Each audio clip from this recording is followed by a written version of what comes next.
UKIP have launched their Scottish manifesto in Falkirk with a commitment to hold a constitutional convention to debate the future of the UK. David Coburn MEP said he wanted it to look at a number of areas, including the way Scotland is funded. The party also remains committed to its main goal of taking the UK out of the European Union.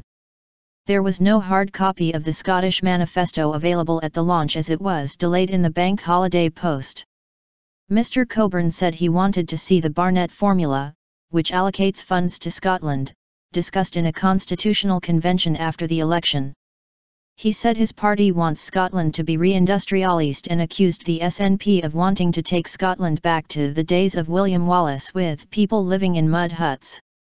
Mr. Coburn, who was elected as an MEP in Scotland last year, said there were a lot of quiet UKIP voters across Scotland who are frightened of cyber gnats but quietly voting UKIP as they did when they put me in.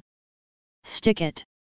The anti-EU, pro-UK party's policies for Scotland include a move towards federalism, with a constitutional convention to establish a future UK framework for the governance of the country. Other policies include a pledge for Scottish MPs to abstain from voting on English matters, the retention and renewal of the Trident nuclear missile system and the introduction of fracking if it is proved safe and wanted by local people. I would rather have real people, people like myself, people who actually have a job, rather than folk who are just in it for the game. David Coburn, UKIP. On the issue of fracking, Mr. Coburn added, I think it is essential. If some people had their way we would still be with William Wallace in a cave. If you want to have modern technology, you have to break a few eggs. Fracking has to be done safely and must be done properly. On defence and Trident, Mr. Coburn criticised the SNP's policy of not renewing Britain's nuclear deterrent, which is currently based at Faslane on the Clyde.